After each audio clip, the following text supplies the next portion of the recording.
The air smelled of gasoline and regret that evening, as Karen's voice sliced through the quiet street like a chainsaw through butter.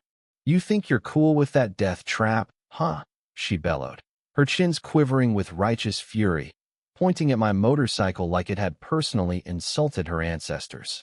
I leaned against my bike, arms crossed, trying not to laugh at the absurdity. Karen, a woman whose presence could make a sunny day feel like a tax audit, had been terrorizing our small town for years, complaining about kids' lemonade stands, yelling at baristas for weak foam, and now, apparently, declaring war on my Harley. The conflict was simple. She claimed my parked motorcycle was an eyesore, blocking her personal view of the street. Never mind that it was legally parked, or that her view was of a pawn shop and a dumpster. This wasn't just about a bike. It was about Karen's need to control everything, to wield her self-appointed authority like a sledgehammer. I'd seen her kind before, people who thrive on making others feel small. But today, she'd picked the wrong target. The street was quiet, save for the hum of a distant car and the rustle of leaves skittering across the pavement. Karen's voice grew louder, her hands flailing as she ranted about noise pollution and delinquents like me. Her floral dress strained against her frame, and her eyes gleamed with the kind of glee only a petty tyrant feels when they think they've won. I noticed a small crowd forming, a teenage girl, Mia, recording the scene on her phone, and Mrs. Delgado, the elderly widow from 2 blocks over, clutching her grocery bag like a lifeline. "You're a menace," Karen spat, stepping closer, her breath heavy with the scent of cheap coffee. "I'm calling the cops, and they'll tow this junk heap." I raised an eyebrow, my voice calm but edged with steel. "Go ahead, Karen. Call them. I've got nothing to hide." She smirked, pulling out her phone with the confidence of someone who'd never lost a battle. She didn't know I'd already filed harassment charges against her last week after she'd screamed at me for loitering in my own driveway. The police had her name on record, and her tirades were starting to paint a damning picture. Karen dialed, her voice dripping with smug satisfaction as she spoke to the dispatcher. "Yes, there's a hoodlum with a motorcycle blocking the sidewalk. It's a safety hazard." She shot me a triumphant look, as if she'd already won. I just smiled, leaning back against my bike, the cool metal grounding me. Mia, the teenager, edged closer, her phone still recording. "This is going viral," she whispered, barely containing her excitement. Mrs. Delgado shook her head, muttering something about people these days. The tension hung thick, like the moment before a storm breaks. Karen's rant continued, her words a torrent of complaints about youth today and disrespect. She didn't notice the patrol car pulling up behind her, its lights flashing silently. 2 officers stepped out: Officer Ramirez, a no-nonsense woman with a sharp gaze, and Officer Tate, a rookie who looked like he'd rather be anywhere else. "Ma'am," Ramirez said, her voice cutting through Karen's monologue like a knife. "We got a call about a disturbance." Karen spun around, her face lighting up. "Yes, this kid's motorcycle is a public nuisance. I demand you tow it." Ramirez's eyes flicked to me, then back to Karen. "Actually, ma'am, we got another call earlier. About you."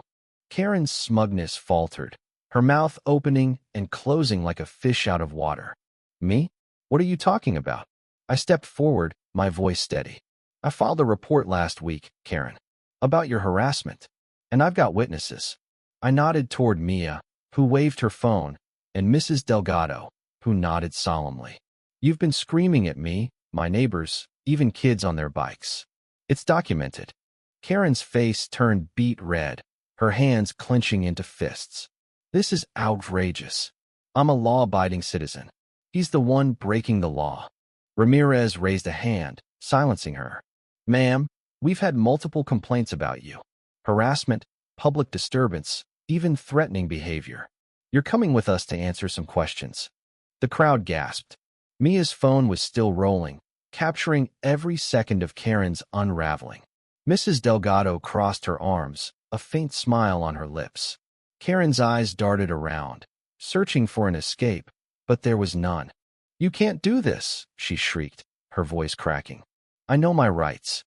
"Then you know you have the right to remain silent," Ramirez said, her tone dry as she motioned for Karen to turn around. Tate pulled out handcuffs, and the metallic clink echoed in the still air. Karen's meltdown reached new heights as she flailed, yelling about lawsuits and corrupt cops. The officers remained unfazed, guiding her toward the patrol car. Mia zoomed in, whispering, "This is gold." Mrs. Delgado shook her head again, but her eyes gleamed with quiet satisfaction. As the car door slammed shut, Karen's voice muffled but still audible, I felt a weight lift. This wasn't just about me or my bike. It was about everyone she'd bullied, everyone she'd made feel powerless. Karen had built her throne on petty complaints and intimidation, but tonight, it crumbled. The officers drove off, Karen's silhouette slumped in the back seat. Mia pocketed her phone, grinning. "That's going on X. #Karen Takedown." Mrs. Delgado approached me, her voice soft but firm. "You did good, Jake. She's been terrorizing this street for too long." I nodded, running a hand over my bike's handlebars. "Thanks, Mrs. D. Just tired of her nonsense." The street fell quiet again, the tension dissolving into the twilight. Mia posted her video, and by morning, it had thousands of views, with comments calling Karen everything from entitled to a walking meme. The police report I'd filed, combined with others from neighbors, led to formal charges. Karen faced fines and community service, her reputation in tatters. But the real victory wasn't the charges or the viral video. It was the reminder that no one, not even a Karen, is untouchable. People like her thrive on fear, but when you stand your ground, when you document their nonsense and call it out, their power fades. I climbed onto my motorcycle, the engine roaring to life. The street felt lighter, like it could breathe again. Mrs. Delgado waved as I pulled away, and Mia gave me a thumbs up. Karen's reign of terror was over, and the town was better for it. The end.